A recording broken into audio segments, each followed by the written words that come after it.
VRC, autós motoros magazin Ördögmixivel minden kedden este 7-től 9-ig. Itt a Rádió Szentendre 91.6-on. www.radioszentendre.hu VRC magazin. Szeretettel köszöntöm kedves hallgatóimat, önök a VRC Automotorsport magazint hallgatják, a mikrofonnál Ördög Miklós. Első kedves vendégem nem más, mint Hadik András, üdvözöllek, szia! Üdvözlök én is mindenkit, sziasztok! Merre jártál versenyen utoljára?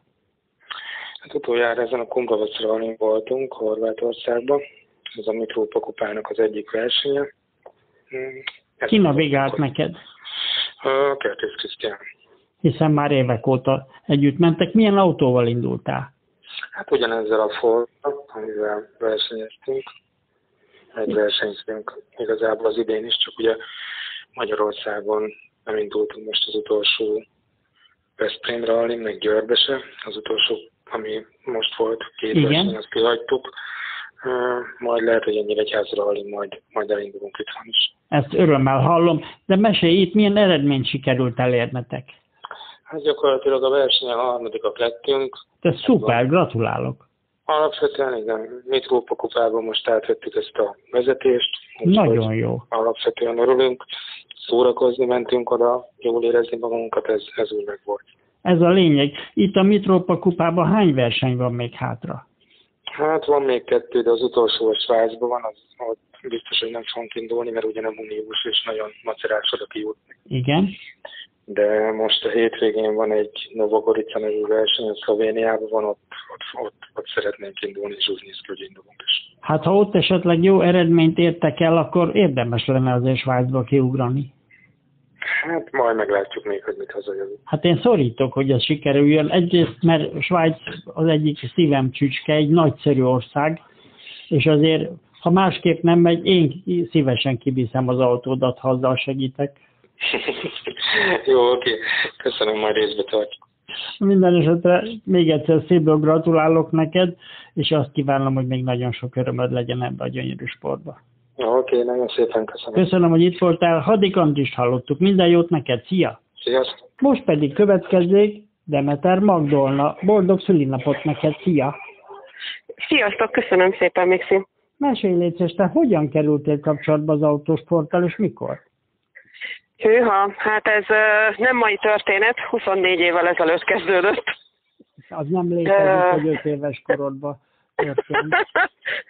Nagyon aranyos, hogy köszönöm szépen. Hát én mindig is ilyen, hogy is fogalmazzak, mindig ilyen autókedvelő voltam, lévén egy 7 évvel idősebb testvértől. Igen, mondjuk ki, benzintyúk. Igen. És teljesen véletlenül hallottam egy ismerőstől, hogy létezik egy ilyen autósportbírói tanfolyam, elvégeztem, hát és így ültem be ebbe a világba. Nagyon helyes. Most meg már évek óta a slalom versenyeknek gyakorlatilag a versenyigazgatója, vagy jól tudom? Hát most már a sportfelügyelője. Igen, hát azért ez nagy dolog. Keresett réfa ennek. És esetleg nem fordult meg a fejedbe, hogy versenyed? De hát persze, hát hogy ne fordult volna meg a fejembe, de hát nőként versenyezni abban az időben abszolút lehetetlen volt. Főleg nem megfelelő anyagi háttérre. Igen. Megjegyzem, most se késő. Igen, semmi nem késő soha. Megmaradok inkább ezen az oldalon, én úgy döntöttem. Értem. Hogyan fogod megünnepelni a szülinapodat? Hát a barátok valami meglepetés partit szerveztek nekem. Kizárt dolog, mert nem tudok róla. Hát várjál, most ezt mondod nekem, aztán lehet, hogy majd mégis tudsz róla ezek szerint. Én nem foglak lecsapni soha, ezt tudjad. Nekem elég, hogy imádhatlak. Igen, szóval? Köszönöm szépen, nagyon aranyos vagy. Illetve hát én így megleptem most magamat, és 2 kerékre váltok, úgyhogy egy jó kis motorozással valószínűleg. Nem mondod, hogy vettél egy babettát? Nem babettát, annál egy kicsit nagyobbat, komolyabbat, de igen. Mit találtál? Egy Aprilia Tuonót. Az komoly, nem ismerem, de a nevet azt már hallottam. Szomszédok volt 2 hazaló, de csak az Lajos volt. Na mindegy.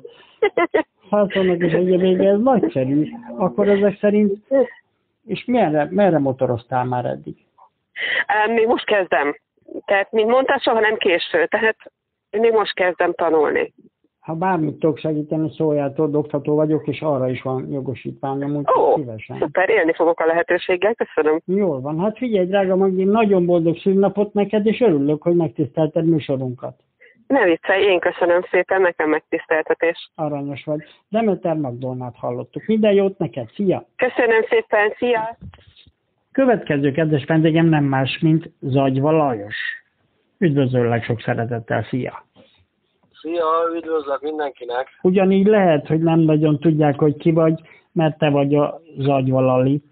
Így viszont biztos mindenki tudja, hogy te vagy. Mesélj! A legutóbbi versenyen torzsára pucoltad a félmezőnyt. Hogy ment ez az egész dolog? Ki navigált neked? Hát ez azért erős túlzás volt, hogy ez így van. Igazából Spitzer Gábor navigált nekem a Győr Rallyn. Igen, milyen autóval mentetek? Egy 208-as Rally 4-es Peugeot-val. Ez kinek az autója? Hát az a saját autónk egyébként. Szóval kihúztad a lányod alól? Gyakorlatilag igen, hiszen ő amiatt, hogy elkezdte az egyetemi napjait, ezért most ebben a beilleszkedési időszakban nem tudott ezen a versenyen részt venni, ezért mi helyettesítettük őt, vagy gyakorlatilag nevezzük, hogy akarjuk, teljesítettük a versenyt. Valójában ez nekünk jól sikerült, mint az eredmények is mutatják. Valójában az első napon a határatikával kellett küzdenünk. Igen. És át is vette a vezetést egyébként az utolsó gyorsasági szakaszon, tehát a másnapot úgy kezdtük, hogy ő vezetett. Igen. Utána azok a gyorsok jöttek, amik az a tényőrömazda, az nagyon tetszett nekünk, nyilván ez egy igazi rallipálya, tehát azon tudtunk eredményesen autózni, és ott visszavettük a vezetést, igen. Viszont nem számoltunk, mert ugye le volt maradva egy kicsit a Marcia, Bertalan Marcika. Igen. De aztán jött, nagyon ügyesen jött föl, főleg a rábaring az nagyon jó ment neki, és azt vettük észre gyakorlatilag, hogy a városi gyorson már át is vette a vezetést. Na. Onnantól kezdve kezdtünk egy picit izgulni, és átgondolni az élet nagy dolgait. Aztán volt még 2 gyorsasági szakaszunk, gyakorlatilag még egy tényőrömaz, még egy rábaring, és ezeken a gyorsasági szakaszokon aztán sikerült eredményesen összekapni magunkat, így gyakorlatilag... Mondjuk ki nyugodtan, hogy összekaptad magad.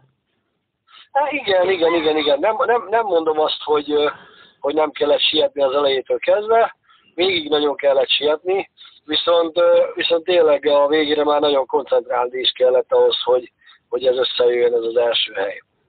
Viszont nagyon úri módon elengedted, hogy Marci nyerjen. Ez egy óriási gesztus volt, és csak gratulálni tudok hozzá neked. Nagyon köszönjük. Igazából ez már az elején meg volt tervezve, tehát nem akkor jött hirtelen. Azt terveztük Gáborral, hiszen mind a ketten már megjártuk az élhadok útját. Tehát azt terveztük az indulásunk pillanatában, sőt a megelőző gondolatok is ezek voltak, hogyha sikerülne, nyilván ezért kicsit így megelőlegeztük magunknak ezt a bizalmat, ha sikerülne nyernünk, akkor mindenképpen adjuk át, hiszen akkor senkinek nem szólunk bele az évadába, ezért tudnak eredményesen tovább lépni ezen a versenyen. Nekünk csak annyi hiányzott ebből a versenyből, hogy részt vegyünk rajta, illetve még magunknak be tudjuk bizonyítani azt, hogy néha összekapjuk magunkat, akkor még versenyben tudunk maradni a fiatalokkal. Ez egy óriási dolog. Egyébként abszolútban hanyadik helyen álltál? 9. helyről szálltunk ki végül. Lali, ez a nagy dolog. Nem a kategória győzelem, mert abban biztos voltam. De hogy egy abszolút 10-be beférsz, öregem, egy ilyen autóval, ez egy óriási dolog. Szívből gratulálok. Utólag az minket is meglepett egyébként, hogy ez történik, vagy ez meglett. Ez tényleg így az összkerekes után ez egy aránylag nagy dolognak mondható. Bár menet közben mi ezt annyira nem figyelgettük, és nem is koncentráltunk ezen részére. Nekünk egy dolog lebegett a szemünk előtt, hogy betegesen meg kell nyerjük ezt a versenyt, magunknak bizonyítva, illetve azért, hogy emelt fölbe ki tudjunk szállni a versenyből gyakorlatilag. Hát ez nagyon komoly dolog. Hát, ha van olyan ember, aki nem tudja, mikor kezdtél el versenyezni, hányba? Hát 97 Oroszlányváros vagy Ararrali, vagy valami ilyesmi volt, az volt az életünk első versenye. Ott milyen autóval és kivel mentél? Itt áll előttem éppen a telephelyen egy D-kadett, Opelnek a D-kadettja. Ezek szerint megvan még?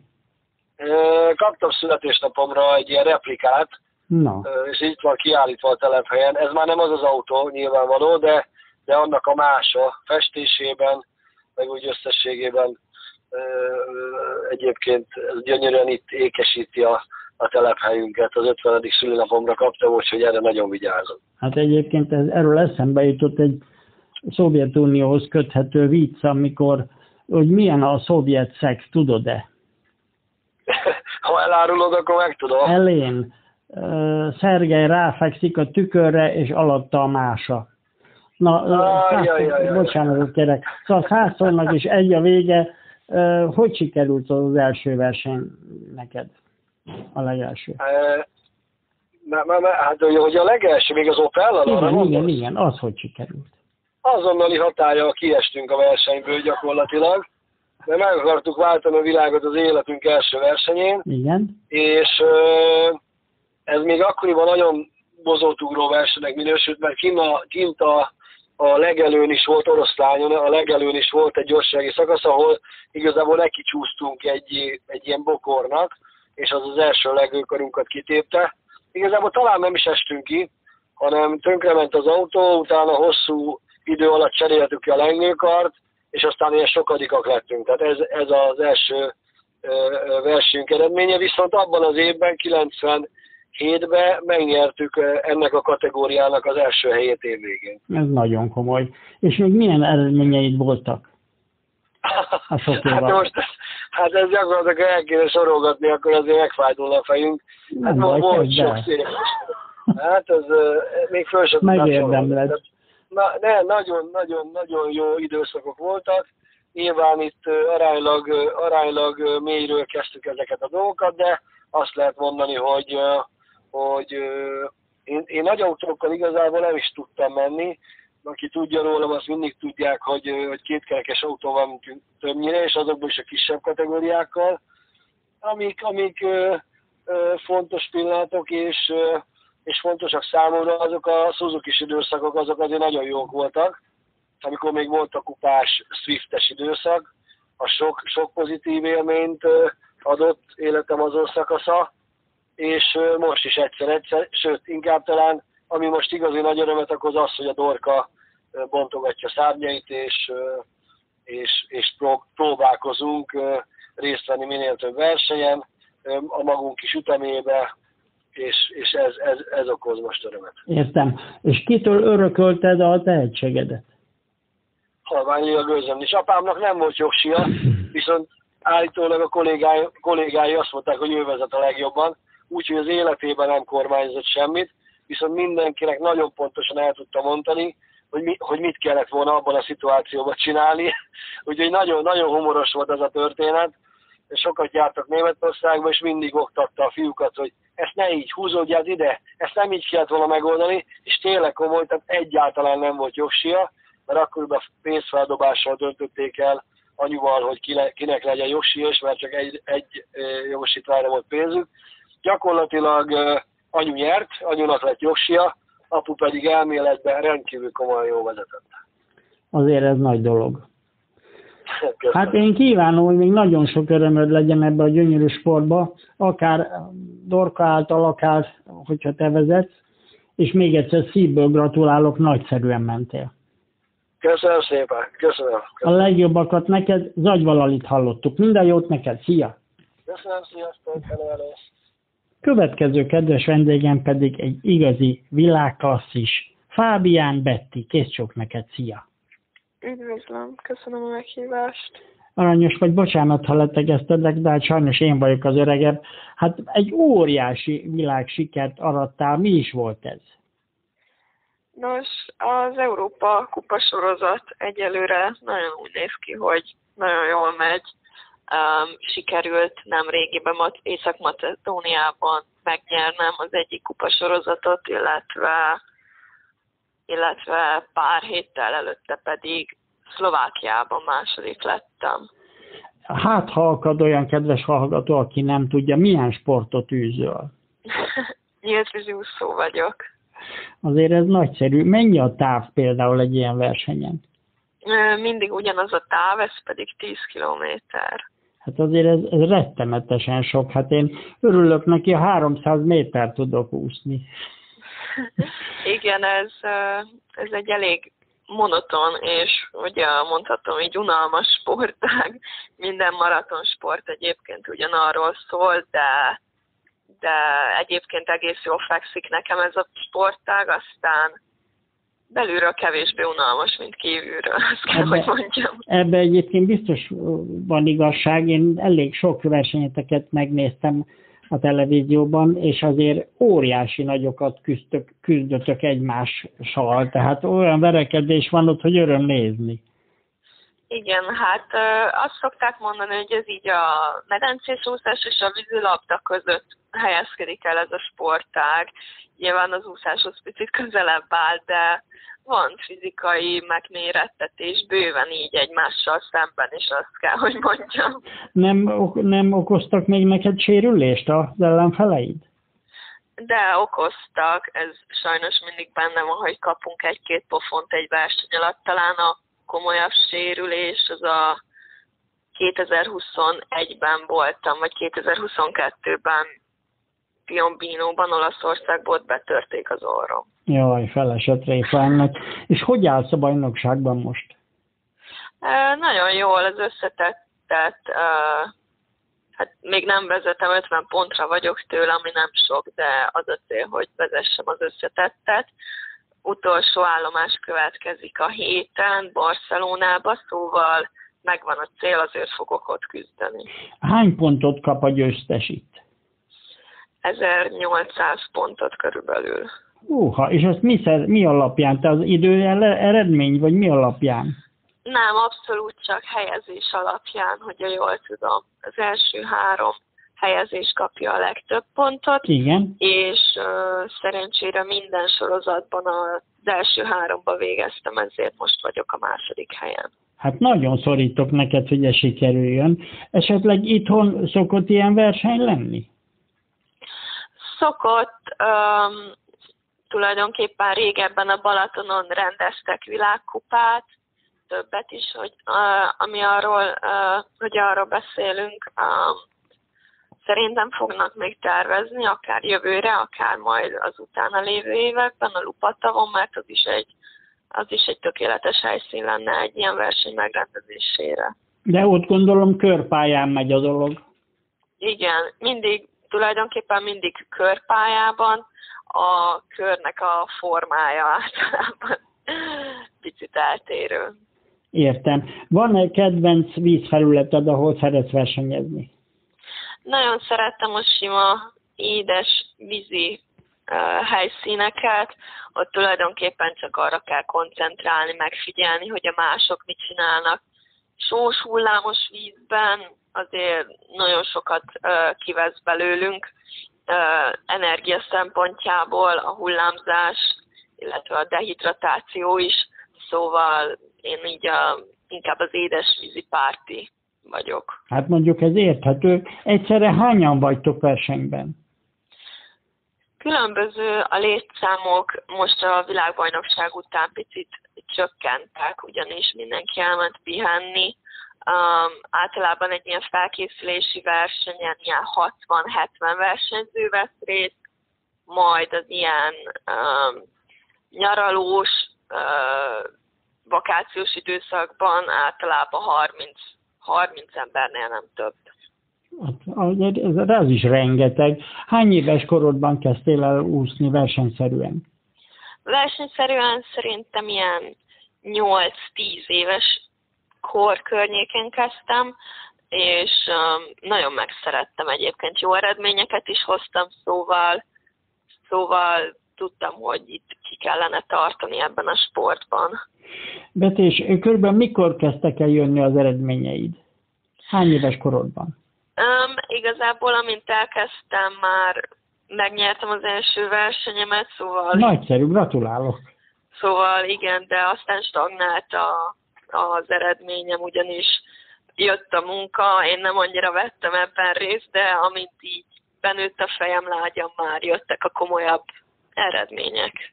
Nagyszerű. Hogy néz ki a jövő? Jövőre például melyik versenysorozatban mész majd? Hát ez nagyon jó kérdés, még nem tudjuk, sajnos nem sikerült kvalifikálnom még magam a következő világbajnokságra, úgyhogy egyelőre csak arra koncentrálunk, mert azon a világbajnokságon lehet majd kijutni az olimpiára. Szóval úgy vagyunk vele, hogy az legyen meg, és utána majd gondolkodunk, hogy melyik az a verseny, amit még bevállalunk. Értem, ki az edződ? Kutasi Gergely és Formaggini László itt a Ferencvárosi Tornaklubnál. Felesett réfa ennek. Mennyi edzés van emögött? Az eredmény mögött? Heti 10 edzésünk van. Délelőtt van egy 2-2,5 órás úszás, mellett egy 1,5 órás kondi, délután pedig egy 2 órás úszás még majdnem minden nap. És ezt medencében teszed, vagy pedig nyílt vízen? Medencében nyáron néha adódik lehetőség arra, hogy el tudjunk menni a Balatonra edzőtáborba, olyankor tudok nyílt vízen is úszni. És esetleg a Kis Dunán, például a Ráckeveri Dunaágban, ahol nincs hullámzás, ott nem szoktál edzeni? Még ezt nem mondhatom el, hogy ott edzettem, de mivel az olimpia elég nagy esélye az lesz, hogy a Szajnában lesz a verseny, azért lehet, hogy ezt az ötletet majd felhasználom a későbbiekben. Hát én kívánom, hogy még nagyon sok örömöd legyen ebből a gyönyörű sportból, és nagyon szépen köszönöm, hogy megtisztelted műsorunkat. Fábián Bettit hallottuk. Minden jót neked, kész sok, szia! Köszönöm szépen! Most pedig reklámriportunk keretében következzék Lánci Éva. Kezdj csokolom! Üdvözlöm, Mixi, és üdvözlöm a kedves hallgatókat is! Kedves Évike, melyik a kedvenc Three-Bond ragasztója? Hú, hát ez egy érdekes kérdés, mert igazából több is van egy idejűleg, és elég nehéz választani. De talán azt a ragasztót választanám, ami egyfajta univerzális ragasztó, tehát lehet mindenféle anyagra használni, tehát a háztartásokban kifejezetten ajánlom, igen. De természetesen az automotor javításoknál is elengedhetetlen kellék lehet, mert ugye vannak ilyen apró javítások, apró ragasztások is arra kitűnően alkalmas. Ennek az a tulajdonsága, ennek egyébként tubusos kiszerelésű, tehát könnyen használható ragasztó, az a jó tulajdonsága, hogy tehát akár fára, üvegre, fényre is lehet használni, de puha anyagokra is. Tehát most én arra gondolok, ha ugye automotorsportról van szó, mondjuk egy autónak a belsejében akár a kárpit javítására, vagy pedig műanyag, puhább műanyag részek rögzítésére, javítására lehet használni. Tehát mindenképpen egy univerzális ragasztó. Ez nagyszerű. Hát így már értem, hogy miért ő a kedvenc, és hogyan lehet hozzájutni? Hát kétféle módot ajánlanék. Egyrészt itt a képviseletünkön, mi Budapesten vagyunk, ugye Hungaro Systems Kft. A címünk, első kerület, Zsolt utca 8/A, tehát itt lehet személyesen a termékről érdeklődni, megvásárolni, illetve online lehetőség is van a webáruházunkon keresztül, az pedig a www.hskft.hu honlapon keresztül érhető el, és itt meg lehet rendelni ezt a terméket.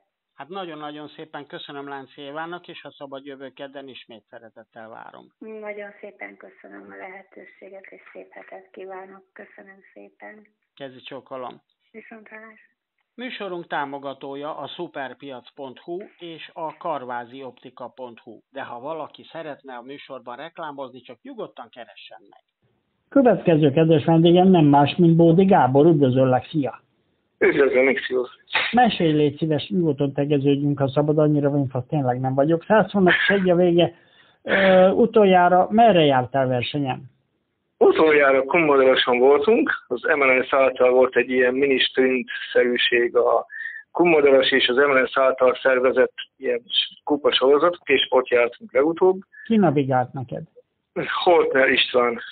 És egy új navigátor, aki annak idején régen a rally túrákban, első osztályban mindenhol navigált, és által ilyen bajnokok is voltak. Na hát szívből gratulálok neki. Milyen autóval mentetek? Hát most jelenleg Trabanttal.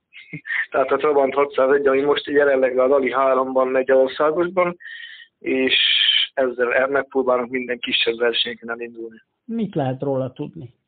A Trabantról? Igen, a versenyautódról. Hát Erdély Zsolt által épített motor, váltó, futómű az Prágából lett rendelve, és egy újfajta konstrukció futómű van benne, elő-hátul tárcsafékkel, hűtött mindenhol, 4 dugattyús féknyergekkel elő-hátul, tehát egy elég komolyan meg lehet vele állni.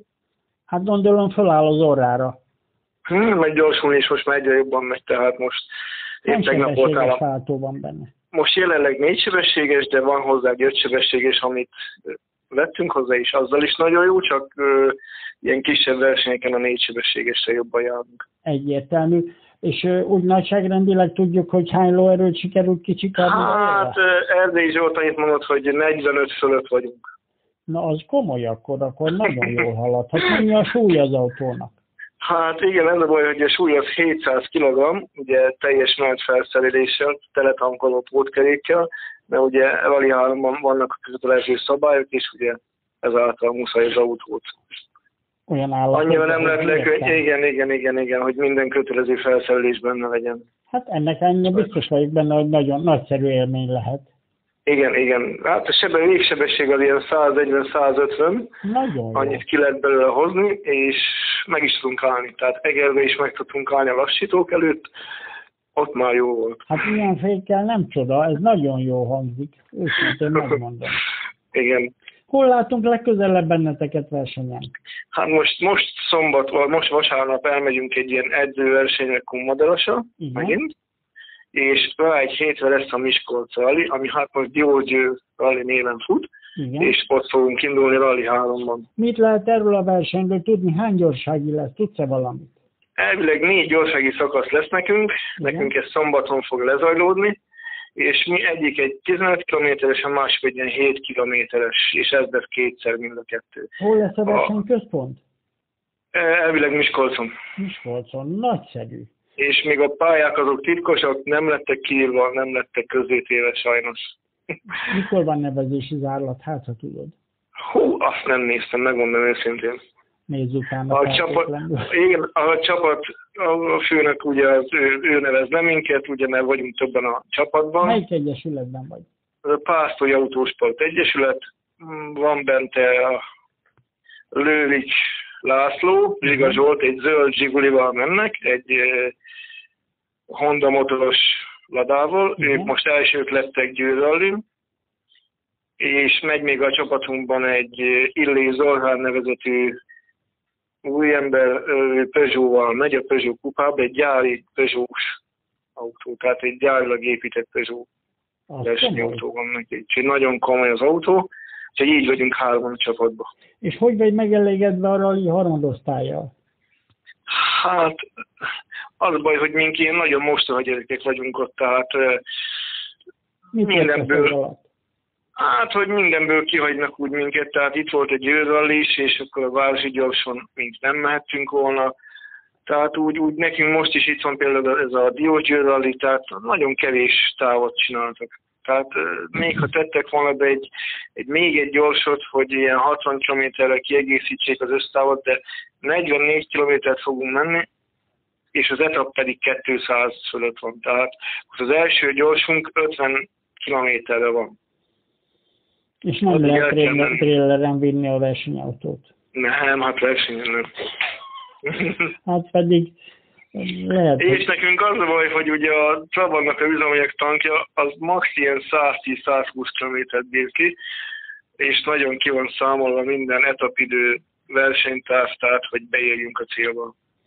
Hát vigyázzatok, hát én minden esetre kívánom, hogy legyen úgy ez a verseny, hogy szeretnéd, és még nagyon sok örömöd legyen ebbe a gyönyörű sportba. Nagyon szépen köszönöm. Köszönöm szépen, hogy itt voltál. Bódi Gábort hallottuk. Minden jót neked. Szia! Köszönöm szépen, viszonthallásra. Szia! Következő kedves vendégem nem más, mint Hegedűs Csaba, a szlalom atya. Üdvözöllek, szia! Sziasztok, még üdvözlök mindenkit. Mesélj, légy szíves, volt egy versenyetek Petőfi-bányán. Hogy sikerült? Vegyesen. Na, hogy? Kicsit meglepett a mezőny. Tehát nagyon szép mezőny jött össze, nagyon jó autókkal, megtörtént reggel a gépátvétel, azonban hát ezek a versenyzők ugye nem feltétlenül a szalombajnokságból érkeztek, hanem egyéb rallysprintes, illetve más regisztrált versenyekből. Igen. És ugye mi a szalombajnokságban hozzá voltunk szokva, hogy ugye a mi versenyzők többnyire éven autóznak, időre autóznak, és a mezőny nagy része az viszont nem ezt az elvet követte, és ez személy szerint engem nagyon meglepett. Nagyon meglepett, ugye ez egy városi rendezvény volt. És volt baleset is, vagy miért? Olyan baleset volt, hogy kicsúszott egy autó, és egy kukatárolót talált meg, 2 ilyen esetünk volt. Inkább az volt a baj, hogy tudod, mi rakunk ki pályára ilyen bólyaelemeket, amiket ki kell kerülni, útbeigazítanak akármi, és nagyon sok olyan munkánk volt, hogy ezeket kellett helyre raposgatni, visszapakolgatni, már nem volt tartalékbólyánk, mert a labdák leszakadtak róla, tehát ilyen jellegű volt inkább a rongálás, és amivel úgymond több munkánk volt. Értem. De maga a rendezvény időterv szerint lezajlott, közel 80 versenyző volt jelen, ennek nagyon örültünk. Nagyon várják, tehát minden évben jobb és jobb a vízhangja a versenynek. Valószínűleg ez volt az oka annak is, hogy jöttek olyan emberek is, akik egyébként nem feltétlenül a szalomhoz voltak szokva, de ennyi, elkezdtük az összecsiszolódást, nyilván mi is alkalmazkodunk hozzájuk, valószínűleg majd nekik is kell egy kicsit jobban alkalmazkodni.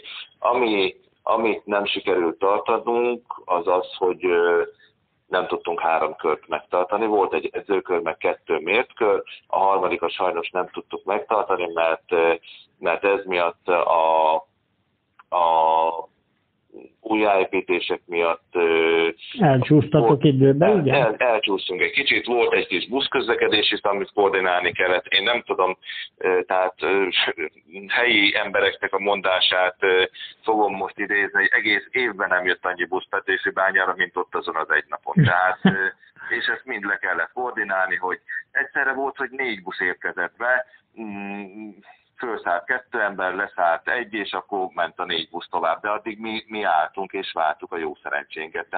Tehát ez mind olyan tényező, amit figyelembe kellett venni, plusz még tényleg örömre szolgált az, hogy 80 versenyző, közel 80 versenyző ott volt, úgyhogy ez mind elég volt ahhoz, hogy vissza tudjuk adni a területet az önkormányzatnak, és ápoljuk a jó viszonyokat továbbra is, ahhoz ezt meg kellett lépnünk, hogy akkor nem volt 3 kör. Értem. Nem baj, majd jövőre lesz.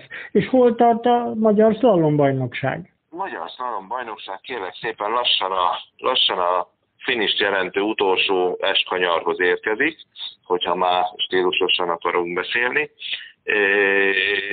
6.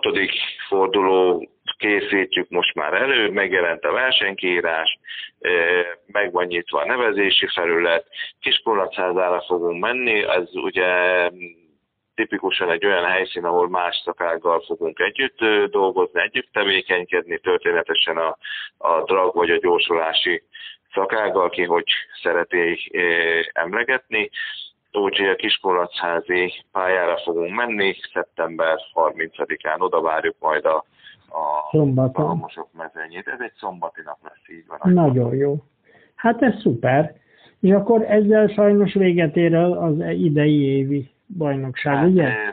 Ne sajnálkozzál még annyira, mert utána jön a 100. sorszámra keresztelt verseny, ami a bajnokságunk 7. fordulója lesz. Igen. És az lesz az évadzáró verseny egyébként, és egy régi ikonikus helyszínre fogunk visszatérni.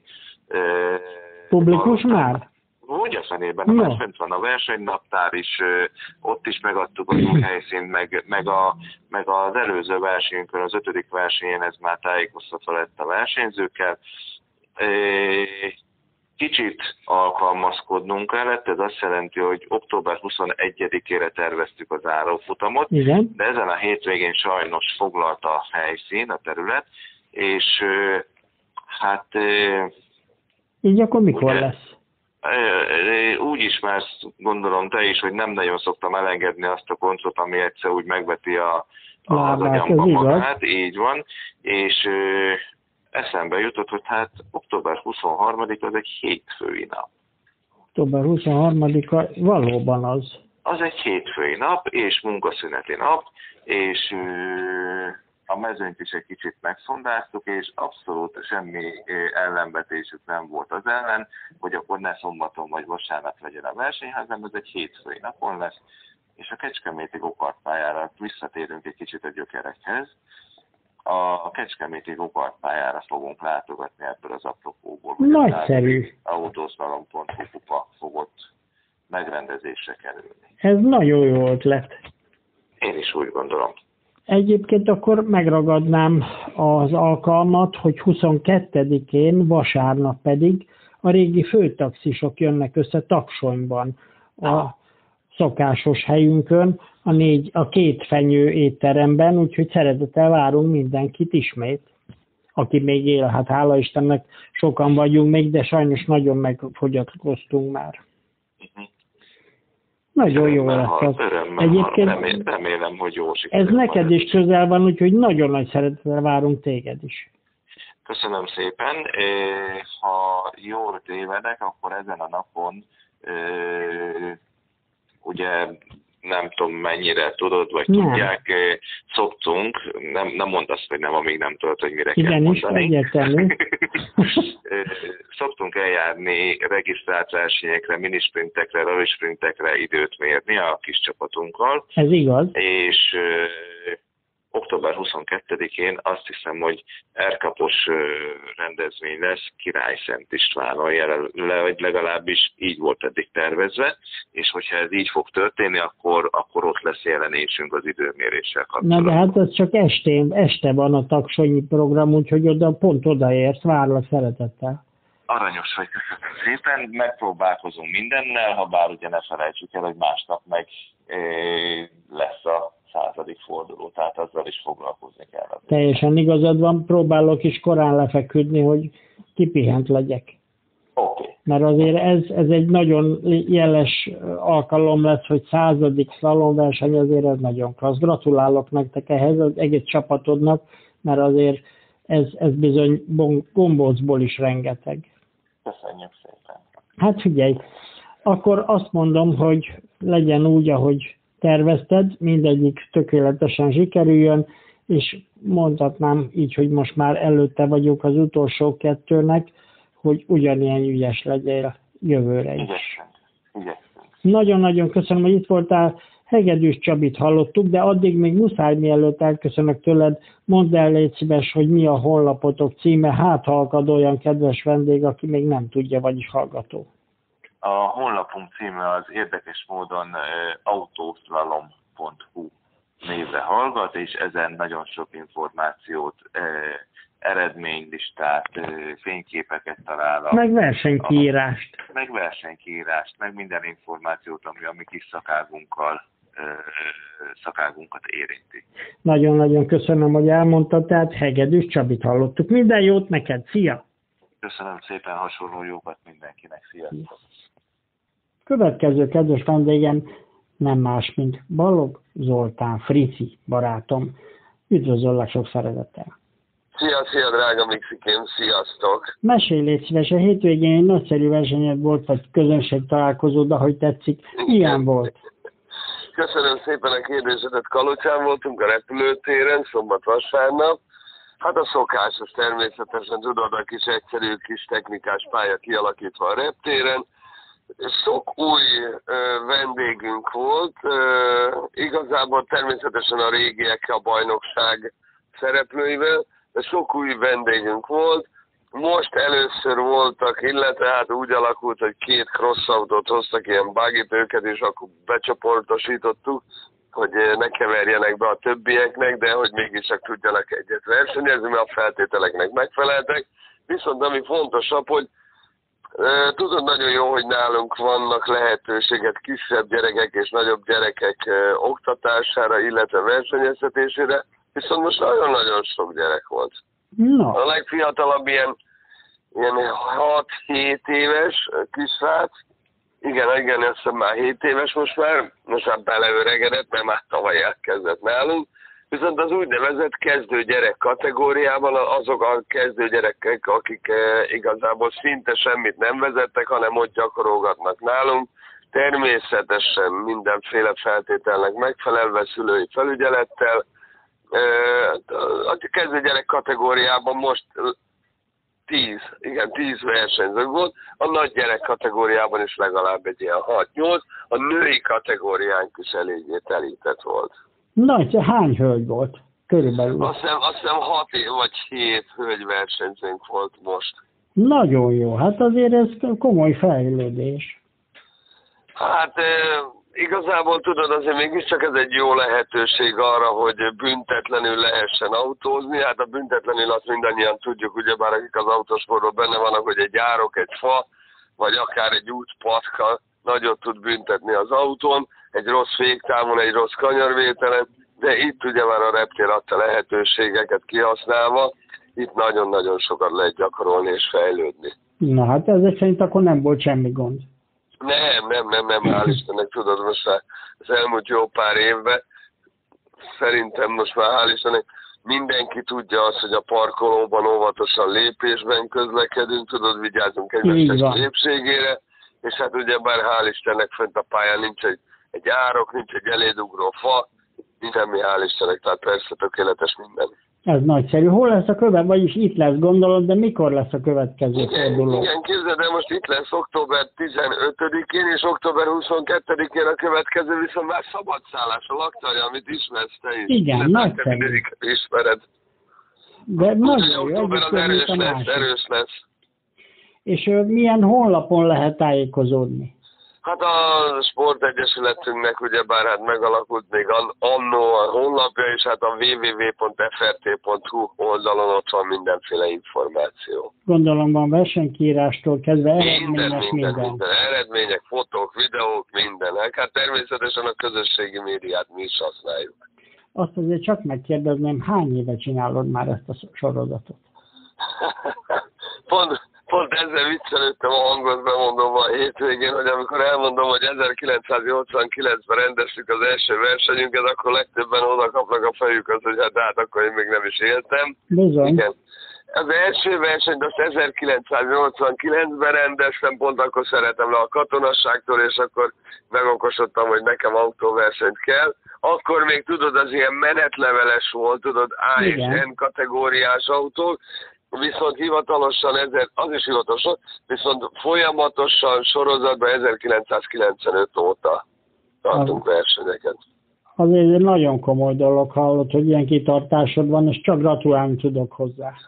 Hát figyelj, mi ebbe születtünk bele, ez olyan, mint hogy tehát én elmondhatom, hogy azt csinálom, amit szeretek, ez az egyik vállalkozásunk természetesen, de tudod, másnak más a munkája, de természetesen ez ugyanolyan kemény munka, attól függetlenül, hogy most már tényleg közel 400 rendezvényen lehetünk túl, sose számoltuk, de 400 rendezvény, ugyanúgy kell jegyzetelni, hogy mivel készülünk, ugyanúgy kell figyelni arra, és hát ugye már azzal, hogy mi emberekkel, versenyzőkkel dolgozunk, alapvető az, hogy mindig jön valami új, valami olyan probléma, amit meg kell oldani.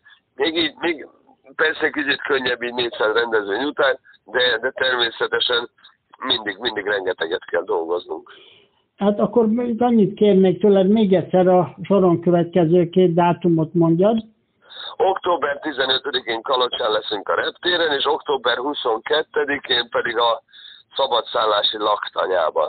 Egyik jobb, mint a másik. Nagyon szépen köszönöm, hogy itt voltál velünk. Balogh Frici Zoltán barátomat hallottuk. Minden jót neked! Nagyon szépen köszönöm, jó éjszakát mindenkinek, sziasztok, szervusztok! Jáló! Következő kedves vendégem nem más, mint Kis Norbert. Üdvözöllek, szia! Szia, Mixi, üdvözlöm a hallgatókat! Hát először is gratulálok, mert ha jól tudom, torony magasan vezeted a kamionbajnokságot, ami egy nagyszerű Európa-bajnokság. Igen, hát köszönjük szépen, igen. Hát torony magasan, igen, viszonylag magabiztosan, szerencsére jól állunk, jól sikerültek a versenyek, úgyhogy jók az esélyeink, igen. Ezért ez egy óriási dolog. Hát igen, abszolút. Lehet azt gondolom Révész Bálint a csapatra, a Révész Racing csapatára, amit létrehozott, már nagyon jó munkát végeznek, és ugye megkönnyítik az én dolgomat azzal is, hogy a technika jó. Azért ez óriási dolog. Igen, nekem is kevesebb kockázatot kell vállalnom a versenypályán, és hát jöttek jó eredmények, bármely helyszínre mentünk. Hány versenyen túl ebben az évben? 6-on vagyunk túl. És hány van még? 2 hétvége van még. Azért az elég sok, nagyszerű. De gondolom már behozhatatlan az előnyöd. Hát még nem, de itt most ugye Le Mansba megyünk a hétvégén, igen. És ott hogyha Le Mans jól sikerül a szombat, akkor vasárnap elvileg, meg hát hogyha vasárnap az első verseny jól sikerül, akkor talán már behozhatatlan lesz az előny. De egyelőre még nem vagyunk ott. És de közel vagyunk. Mennyire nehéz pálya ez neked? Le Mans? Az egyik kedvencem, nem annyira nehéz, úgyhogy nagyon szeretek ide menni mindig. Nagyon jó eredményeket tudtunk elérni itt a múltban, úgyhogy igen, tényleg az egyik kedvencem, nem nehéz, úgyhogy szeretem. Ez nagyon jó. Remélem, hogy jól fog sikerülni. Mi lesz utána tehát a záró futam az hol lesz? Az pedig Spanyolországban, Harmában lesz. Hát az is jó pálya, nem? Abszolút, persze, azt is szeretjük. Az mondjuk egy picit nehezebb, mert ott olyan nagy kerékvetők vannak, meg az út minősége egy picit rossz, meg a kerékvetők minősége is egy picit rossz. Ezt kevésbé szeretem, de az is jó. Az a lényeg. Hányan vagytok a bajnokságban ebben az évben? Hány autó? Hát ugye azért ez a bajnokság sincs könnyű helyzetben, mint ahogy a többi másik autósport sem. Itt is valamennyit csökkent az elmúlt években a nevezők száma, de azt hiszem 14 egész éves nevezőnk van, vagy volt erre a szezonra eddig, meg néhányan ilyen egy-egy versenyre beugrottak, szóval ilyen 14, 15, 16 hát azért az ilyen nagy autóknál komoly. Hát igen, hát azért a bajnokság életben van még abszolút. Nagyon, más bajnoksággal ellentétben, amik mondjuk meghaltak, de ez még megy. És komolyan én azt szoktam mondani, mindig lesz 10 marha, aki akar kamionnal versenyezni. Ugye miatt szerintem nem kell izgulni. Szeleset Réfánynak egyébként szeretnék megköszönni a közvetítéseket neked, hiszen nagyszerűen kommentálod a Forma 1-et. Hát azért túlzásokban essünk, mert azért nem a... Figyelj, nagyon érződik, nem hazai pálya a közvetítés nekem továbbra se, de hagyom a Gabit. Nagyon jól esik a hozzáértésed. Hagyom a Gabit érvényesülni, és akkor esetleg, hogyha látok valamit, amivel úgy érzem, hogy hozzá tudok tenni, hogy értelmezzük, hogy mit történik a képen, akkor azt megteszem, de egyébként a kommentátorkodás azért nekem nem hazai pálya. Hát ettől függetlenül nincs okod panaszra, és szégyenkezésre meg éppen, hogy nem, hiszen csodálatosan csinálod azt is. Hát köszönöm szépen. Én nagyon köszönöm, hogy itt voltál, és azt kívánom, hogy úgy sikerül minden, ahogy szeretnéd. Kis Norbit hallottuk. Minden jót neked. Szia! Köszönöm szépen. Neked is minden jót. Kedves hallgatóim, ennyi fért a mai VRC Automotorsport magazinban. Ne felejtsék el meghallgatni ismétléseinket. Az első csütörtökön 23 órakor kezdődik, a második pedig vasárnap lesz 19 órakor. Köszönöm megtisztelő figyelmüket. Ördög Miklóst hallották.